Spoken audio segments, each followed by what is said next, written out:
Mi nuera estaba desparramada en el sofá de mi sala como si fuera la dueña de la casa, comiendo botanas y viendo la televisión mientras yo terminaba de preparar la cena de Nochebuena en la cocina.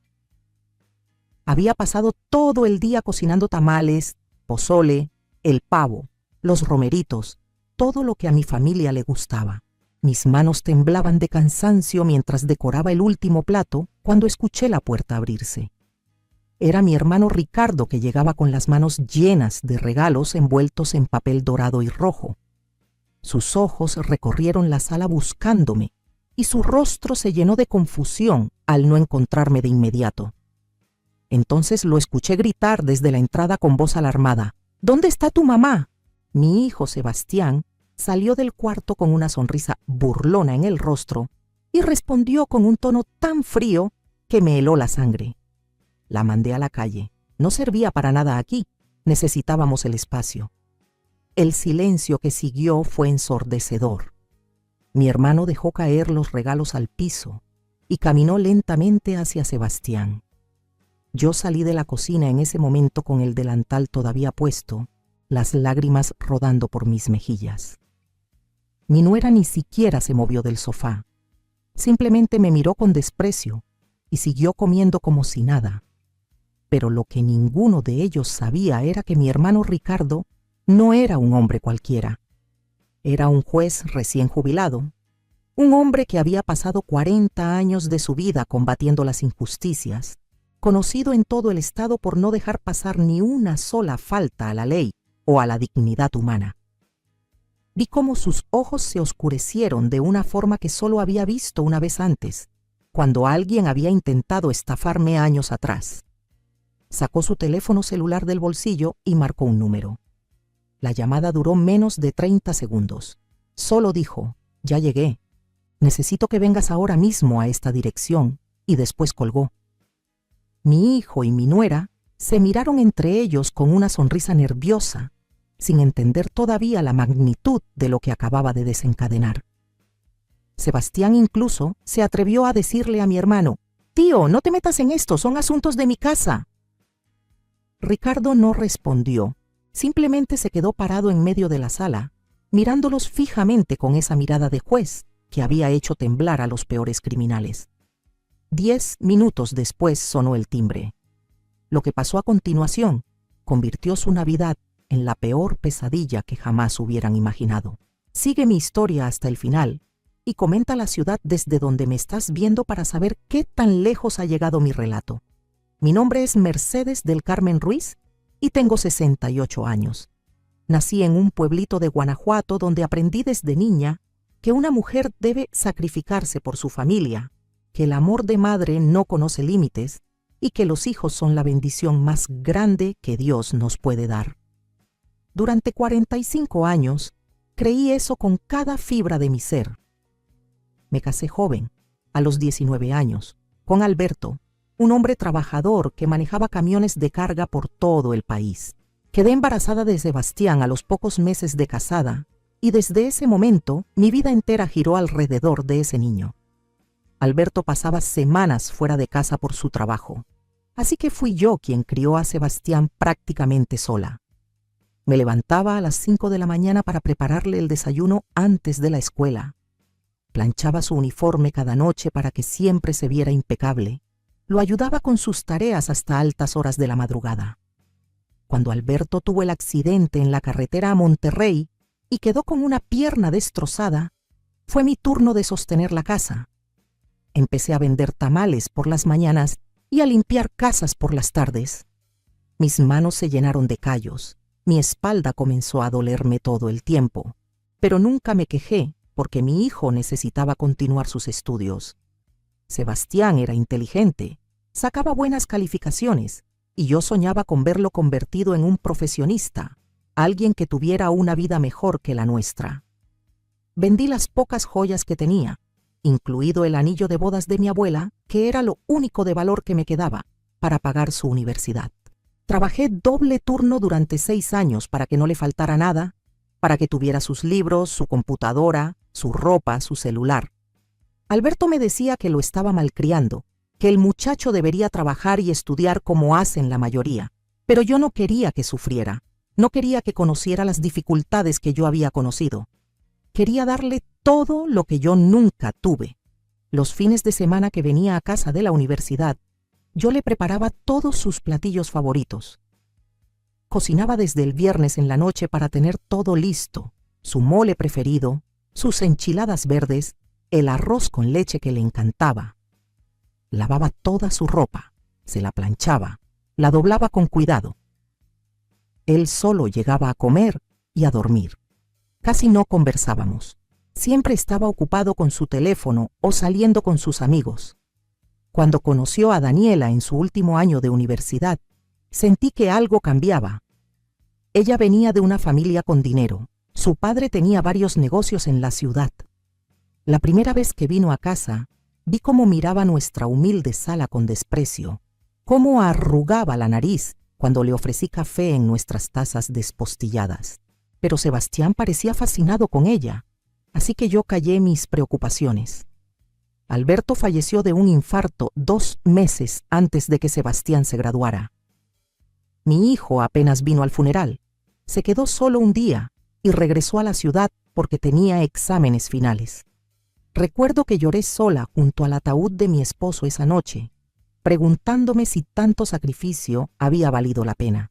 Después de graduarse, Sebastián consiguió un buen trabajo en una empresa y se casó con Daniela. Yo vendí la casita del pueblo donde había vivido toda mi vida y me mudé a la ciudad para estar cerca de ellos. Con ese dinero ayudé a Sebastián a dar el enganche de su departamento. Les compré los muebles de la sala, el refrigerador, la estufa, todo lo que necesitaban para empezar. Me quedé viviendo en un cuartito que renté cerca de su casa, un lugar pequeño y húmedo, pero me decía a mí misma que no importaba porque estaría cerca de mi hijo. Al principio Sebastián todavía me visitaba de vez en cuando, me hablaba por teléfono, venía a comer los domingos, pero conforme pasaron los meses, las visitas se hicieron más esporádicas. Daniela siempre tenía una excusa. Estaban ocupados, tenían compromisos, ella no se sentía bien. Yo entendía, pensaba que así era la vida de las parejas jóvenes modernas. Hace un año, cuando cumplí 67, mi hermano Ricardo me visitó en mi cuartito. Se quedó parado en la puerta mirando las paredes con humedad, la cama individual pegada contra la ventana, la cocineta eléctrica de 2 hornillas, que era todo lo que tenía para cocinar. Me preguntó por qué vivía así cuando le había dado tanto dinero a Sebastián.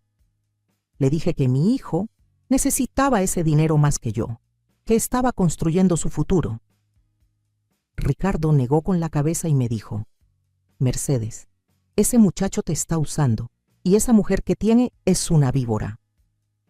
Le pedí que no hablara así de mi familia.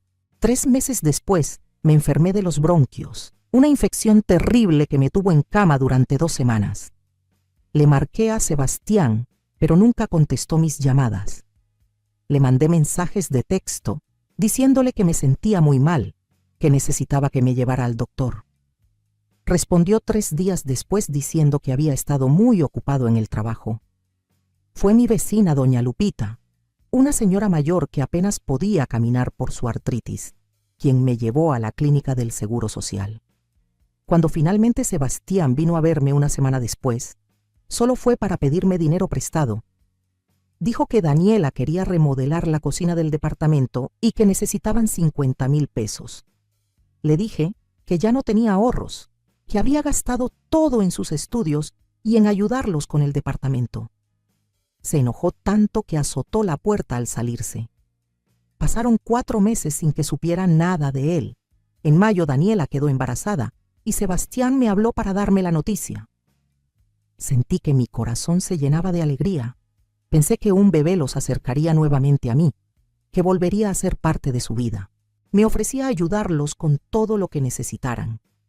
Durante los meses del embarazo, trabajé haciendo costuras para otras personas, vendiendo gelatinas y postres para juntar dinero. Quería comprarle cosas bonitas a mi futuro nieto. Conseguí hacer 12,000 pesos y con eso les compré la carriola que Daniela había visto en una tienda departamental. Pañales, ropa, biberones, todo lo que una abuela amorosa quiere darle a su nieto.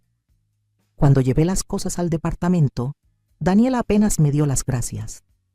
Las dejó tiradas en un rincón y siguió viendo su teléfono. Sebastián ni siquiera salió de su cuarto a saludarme. Después del nacimiento del bebé pensé que me llamarían para conocer a mi nieto, pero pasaron 2 semanas y nada. Tuve que ir yo al departamento sin avisar. Toqué el timbre varias veces hasta que Daniela abrió la puerta con cara de fastidio. El bebé estaba llorando en la habitación. Le pregunté si podía ayudarla, si necesitaba que cuidara al niño para que ella descansara. Me dijo que no, que ya tenían todo bajo control, y cerró la puerta en mi cara. Volví a mi cuartito y lloré toda la noche. En septiembre, el dueño del edificio donde rentaba me avisó que iba a vender la propiedad y que tenía que desocupar en 2 meses.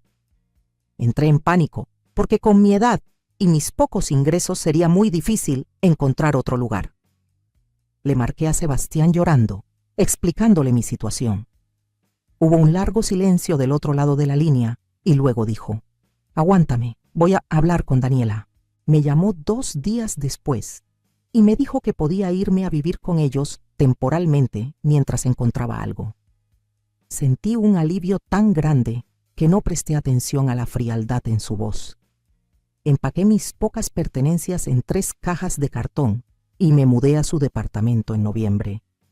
Desde el primer día, Daniela dejó muy claro que mi presencia no era bienvenida. Me asignaron un pequeño cuarto de servicio junto a la cocina, un espacio sin ventanas que antes usaban como bodega.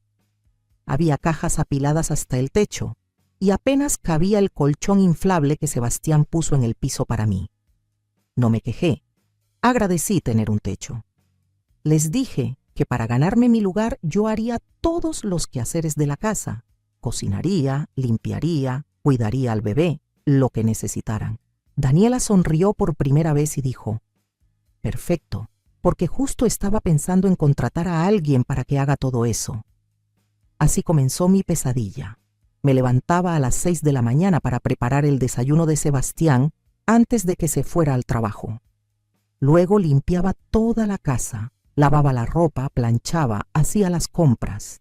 Daniela se quedaba en cama hasta las 11 o 12 del día, viendo series en su tablet mientras yo cuidaba al bebé.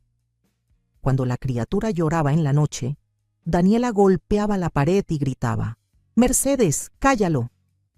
Yo me levantaba a mecerlo, a cambiarle el pañal, a darle su biberón. Algunas noches no dormía más de 3 horas seguidas. Una tarde de principios de diciembre, mientras limpiaba la sala, escuché a Daniela hablando por teléfono con su madre. Decía: «No te imaginas qué conveniente es tener a la suegra aquí. Es como tener una sirvienta gratis, hace todo y ni siquiera tenemos que pagarle». Se rió con esa risa cruel que ya conocía bien. Sentí que algo se rompía dentro de mí. Esa noche, acostada en mi colchón inflable en ese cuarto oscuro y sin ventanas, tomé una decisión. Saqué de debajo del colchón una caja de metal oxidada que había traído conmigo cuando me mudé. Adentro había documentos que nadie más conocía, papeles que guardaba desde hacía años. Verán, hay cosas de mi vida que nunca le conté a Sebastián, cosas que consideré innecesarias porque creí que jamás las necesitaría. Mi padre, que murió cuando yo tenía 25 años, había sido dueño de varios terrenos en lo que entonces eran las afueras de León, Guanajuato. Terrenos que en ese tiempo no valían mucho porque no había nada construido alrededor. Cuando falleció, mis hermanos y yo heredamos esas propiedades. Mis 2 hermanas vendieron sus partes de inmediato, necesitaban el dinero para sus familias. Ricardo, que siempre fue más visionario, guardó las suyas. Yo también guardé las mías, 5 terrenos que registré a mi nombre y olvidé durante décadas porque estaba ocupada criando a Sebastián y cuidando a Alberto. Durante todos estos años en que viví con lo mínimo, en que vendí tamales y limpié casas, jamás toqué esas propiedades porque en mi mente eran la herencia de Sebastián, algo que le dejaría cuando yo muriera. Pero hace 6 meses, Ricardo me llamó muy emocionado. Me dijo que la zona donde estaban nuestros terrenos se había desarrollado increíblemente, que ahora había centros comerciales, fraccionamientos residenciales, que una empresa importante quería comprar terrenos en esa área para construir. Me dijo que sus terrenos ahora valían una fortuna y que seguramente los míos también. No le hice mucho caso en ese momento, pero guardé la información. Ahora, acostada en ese cuarto de servicio, saqué los documentos y los revisé con cuidado a la luz de mi celular. 5 escrituras a mi nombre, legales y registradas. A la mañana siguiente, mientras Daniela dormía y Sebastián se había ido al trabajo, llamé a Ricardo. Le dije que necesitaba que me ayudara a averiguar exactamente cuánto valían mis terrenos. Mi hermano se puso en contacto con un valuador de confianza. 2 semanas después, tuve la respuesta. Mis 5 terrenos juntos valían aproximadamente 8 millones de pesos. 8 millones de pesos que mi hijo desconocía por completo, que Daniela nunca hubiera imaginado que existían. Sentada en la cocina después de colgar esa llamada, con las manos todavía temblando, tomé otra decisión.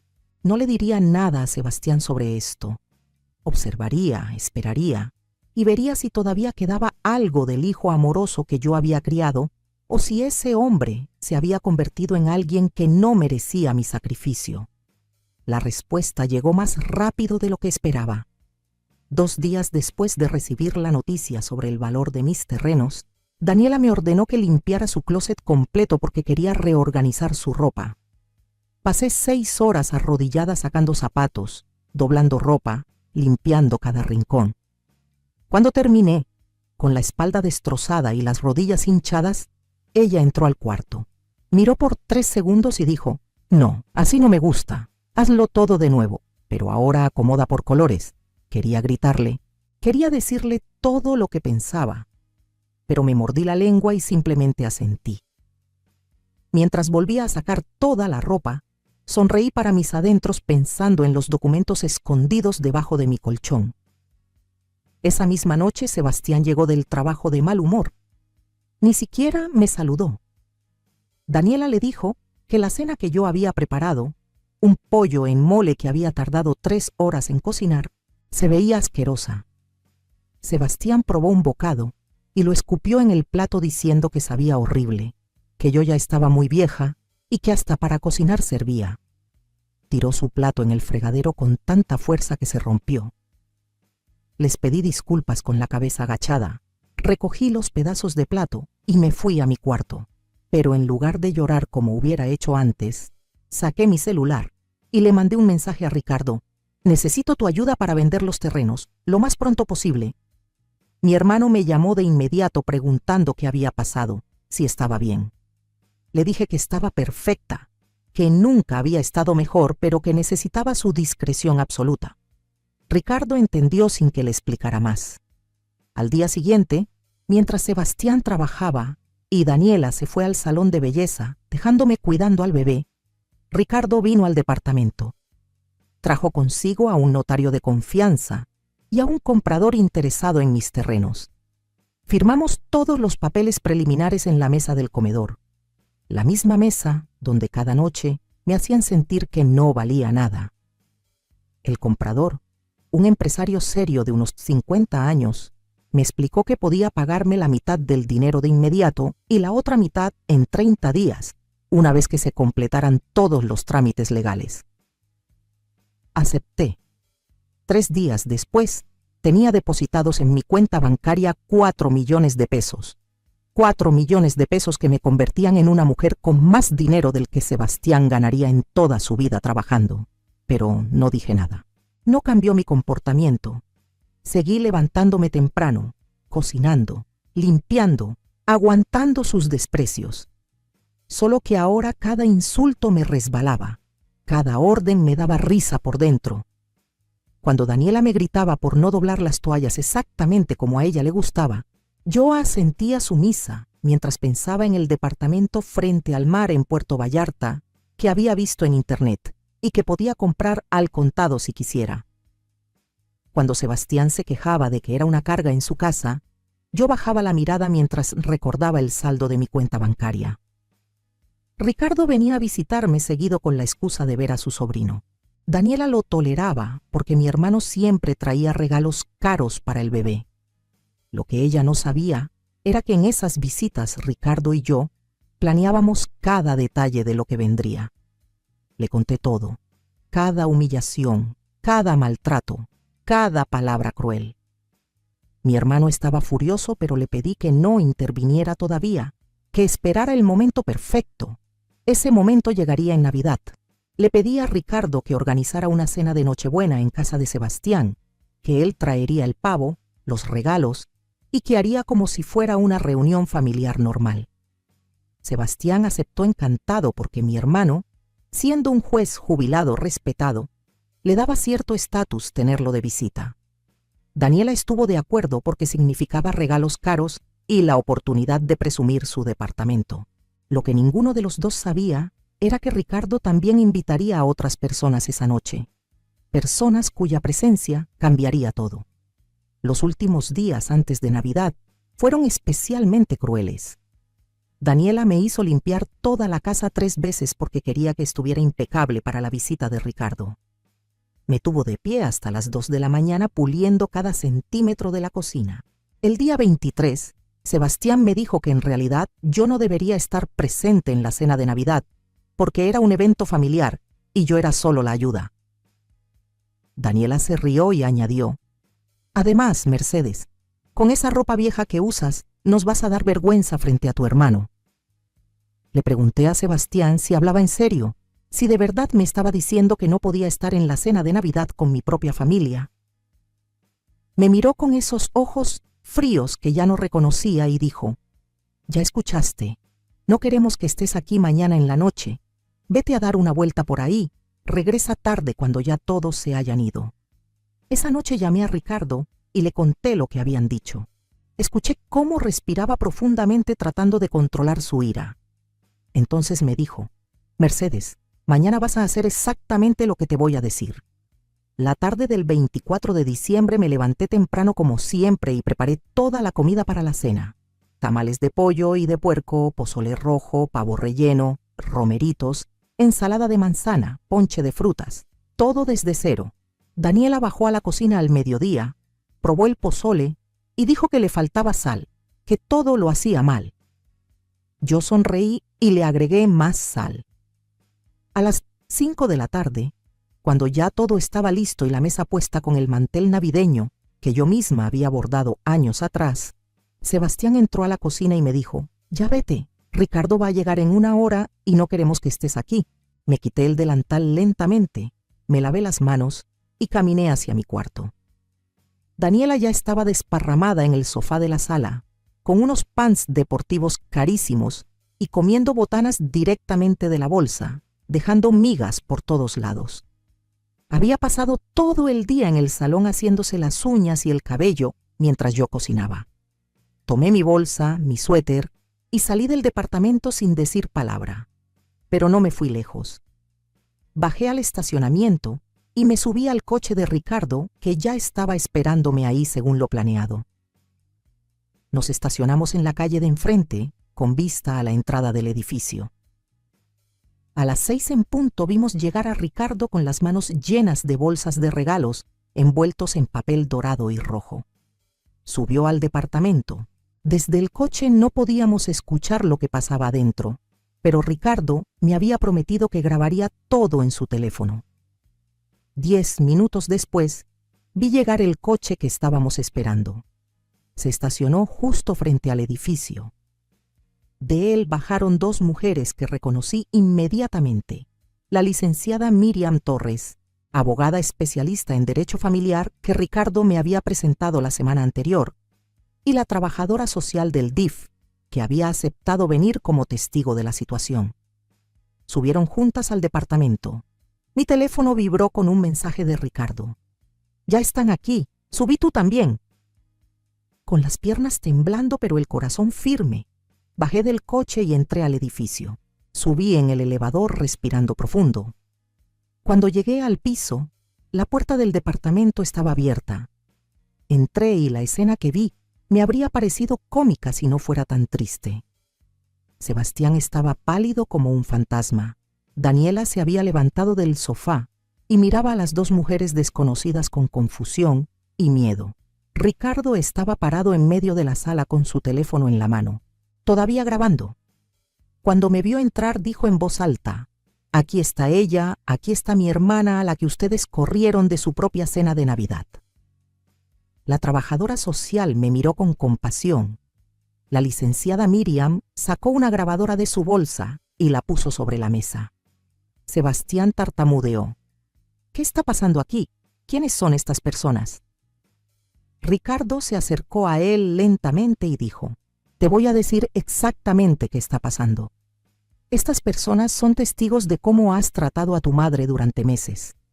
Esta señora es trabajadora social y está aquí porque vamos a presentar una denuncia formal por abuso y maltrato hacia un adulto mayor. Y esta es la licenciada Torres, la abogada de tu madre». Daniela soltó una risa nerviosa. «Abogada, por favor. Si Mercedes no tiene ni para pagar la renta». Esa fue mi oportunidad. Di un paso al frente y hablé por primera vez en meses con voz firme y clara. «Tienes razón, Daniela. No tengo para pagar renta, pero lo que sí tengo es esto». Saqué de mi bolsa los documentos que había traído conmigo y los puse sobre la mesa. Saqué también mi teléfono y abrí la aplicación del banco. Puse la pantalla frente a los ojos de Sebastián, mostrándole el saldo de mi cuenta. 4.200.000 pesos. Vi cómo sus ojos se abrían con incredulidad. Daniela se acercó y miró la pantalla. Luego me miró a mí como si me viera por primera vez. Expliqué con calma: «Hace 2 semanas vendí la mitad de unos terrenos que heredé de mi padre hace décadas. Terrenos cuya existencia nunca mencioné porque pensé que serían tu herencia, Sebastián. Pero una madre que es corrida de la cena de Navidad, que es tratada como sirvienta en la casa que ella ayudó a pagar, esa madre recapacita sobre a quién dejarle su patrimonio». Ricardo continuó: «Y eso no es todo, no es. Todavía le faltan otros 4 millones de pesos por cobrar cuando se complete la venta el mes que viene. Además de 3 terrenos más que todavía no vende y que valen fácilmente otros 6 millones.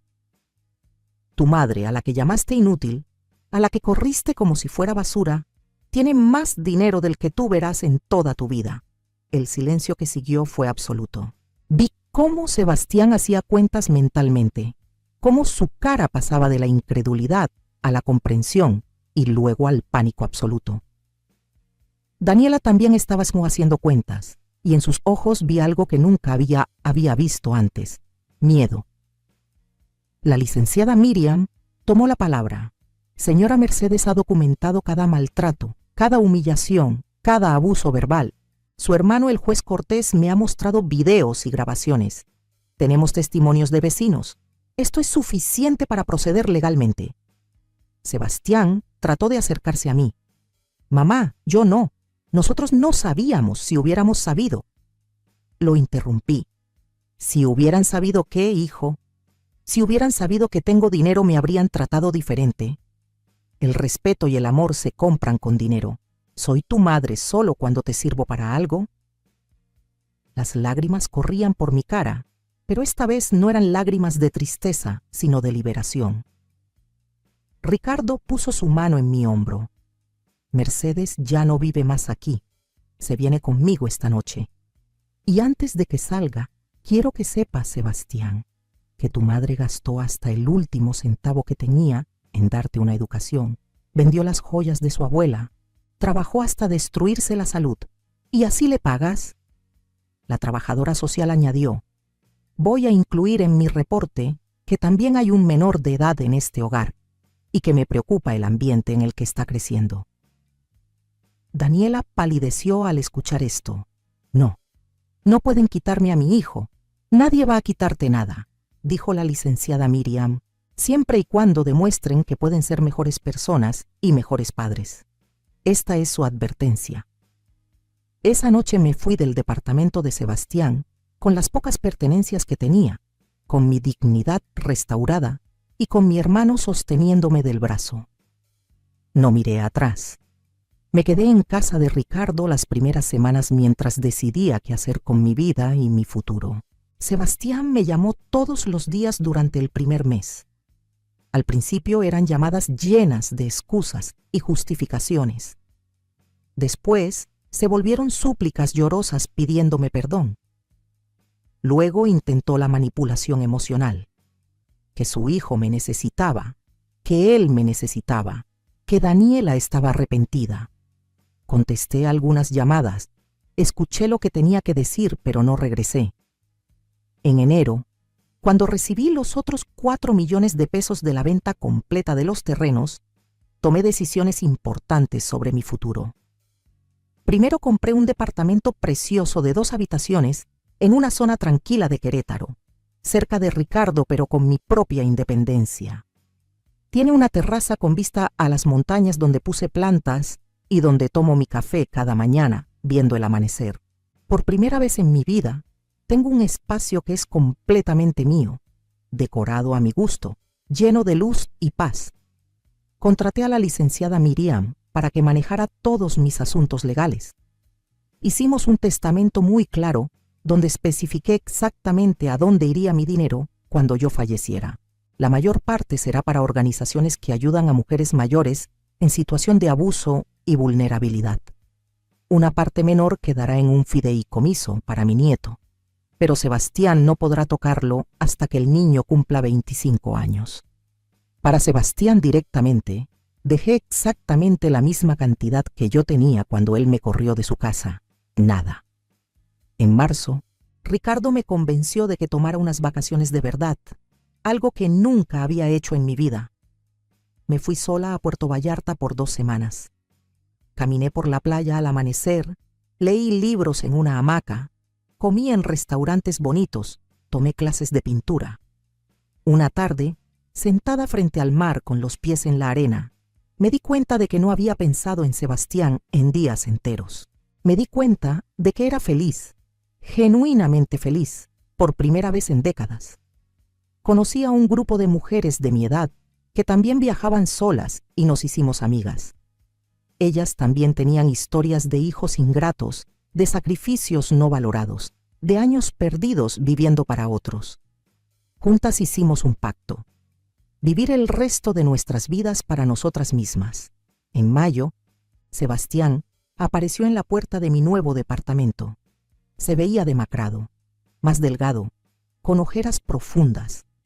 Me dijo que Daniela lo había dejado, que se había ido con el bebé a casa de sus padres, que él estaba solo y que finalmente entendía todo lo que yo había hecho por él.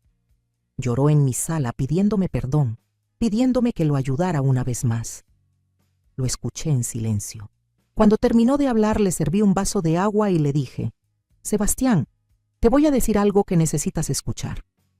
Te di todo lo que tenía, no solo dinero, sino mi tiempo, mi salud, mi vida entera.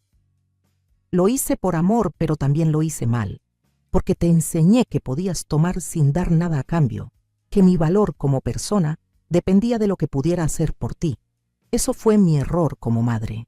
Pero tus acciones como adulto, la forma en que me trataste, eso fue tu decisión. No puedo salvarte de las consecuencias de tus propias decisiones. No esta vez. Le dije que podíamos reconstruir una relación eventualmente, pero que sería diferente, con límites claros y respeto mutuo. Que yo ya no era la mujer que se dejaba pisotear, que había descubierto mi propio valor y que nunca más lo olvidaría. Que si quería ser parte de mi vida, tendría que ganárselo con acciones, no con palabras. Se fue ese día sin promesas de mi parte, sin dinero, sin el rescate que esperaba.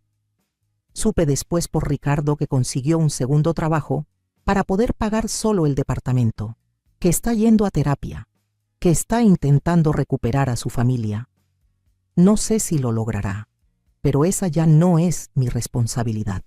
Hoy, mientras escribo esto sentada en mi terraza en una mañana fresca de octubre, con mi café humeante y mis plantas floreciendo alrededor, puedo decir que estoy en paz.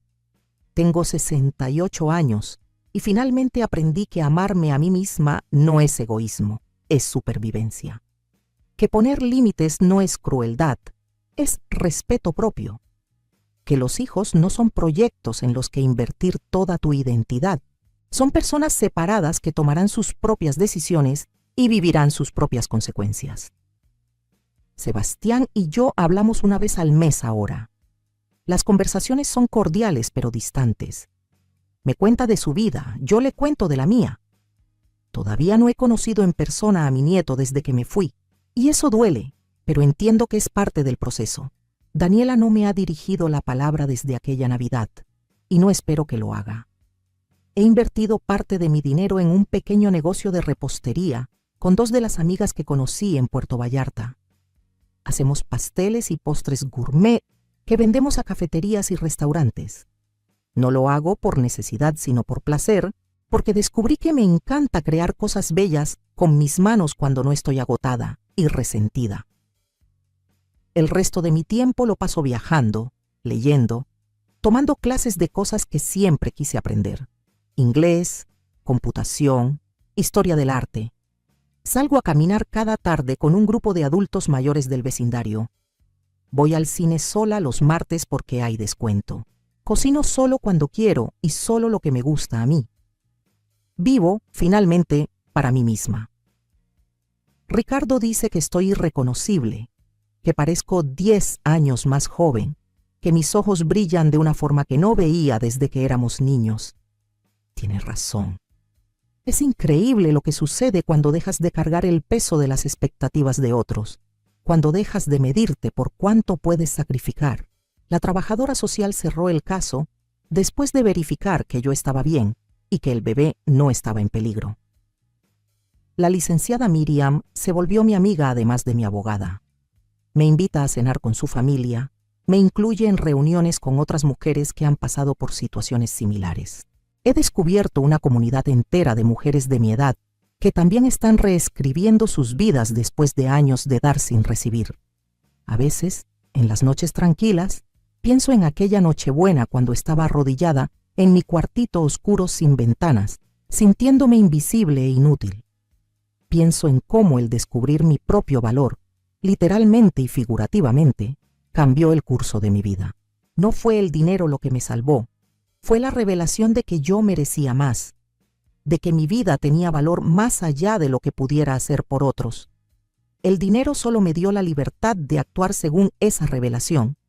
Les cuento esta historia no para que sientan lástima por mí, sino para que entiendan que nunca es tarde para defenderte, para poner límites, para decir basta. No importa si tienes 68 años o 90, si tienes dinero o no, mereces respeto, mereces dignidad, mereces vivir con paz.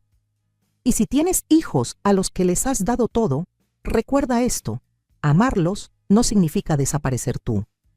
Sacrificarte no significa destruirte. Darles oportunidades no significa permitir que te maltraten. El verdadero amor, el amor sano, incluye respeto mutuo y límites claros. Si yo pudiera hablar con la Mercedes de hace un año, esa mujer rota que dormía en un colchón inflable en un cuarto de servicio, le diría: resiste, porque viene algo mejor. Le diría que su valor no depende de cuánto aguante, sino de cuánto se valore a sí misma. Le diría que decir no es una oración completa. Le diría que está bien ser egoísta a veces, especialmente después de toda una vida de ser desinteresada. Y tú, que estás leyendo o escuchando esto, ¿qué harías en mi lugar? ¿Has permitido que alguien te trate como yo permití que me trataran? ¿Has descubierto tu propio valor o todavía lo mides por lo que haces por otros? Comenta abajo, cuéntame tu historia, dime desde qué ciudad me lees, porque todas estas historias, todas estas experiencias nos conectan y nos recuerdan que no estamos solas. Hoy desperté en mi cama cómoda, en mi departamento lleno de luz, sin tener que cocinar para nadie más que para mí misma. Voy a pasar el día como yo quiera, rodeada de personas que me valoran, haciendo cosas que me dan alegría. Y cuando llegue la próxima Navidad, la pasaré con Ricardo y con las amistades que he cultivado, con personas que me aman no por lo que puedo darles, sino por quien soy. Esa Nochebuena del año pasado fue la peor noche de mi vida, pero también fue el principio de mi liberación. A veces necesitamos tocar fondo para encontrar la fuerza de levantarnos. A veces necesitamos perderlo todo para descubrir lo que realmente importa. Y a veces necesitamos que nos rompan el corazón para finalmente aprender a valorarnos. Valió la pena cada lágrima, cada humillación, cada momento de dolor porque me trajeron hasta aquí, hasta esta vida que finalmente es mía. Y si estás pasando por algo similar, quiero que sepas que tú también puedes llegar aquí. Tú también mereces tu propia terraza con vista a las montañas, literal o metafóricamente. Tú también mereces paz. Nunca es tarde para comenzar de nuevo. Nunca es tarde para elegirte a ti misma. Nunca es tarde para decir basta y construir la vida que mereces. Yo lo hice a los 68 años y ha sido la mejor decisión de mi vida.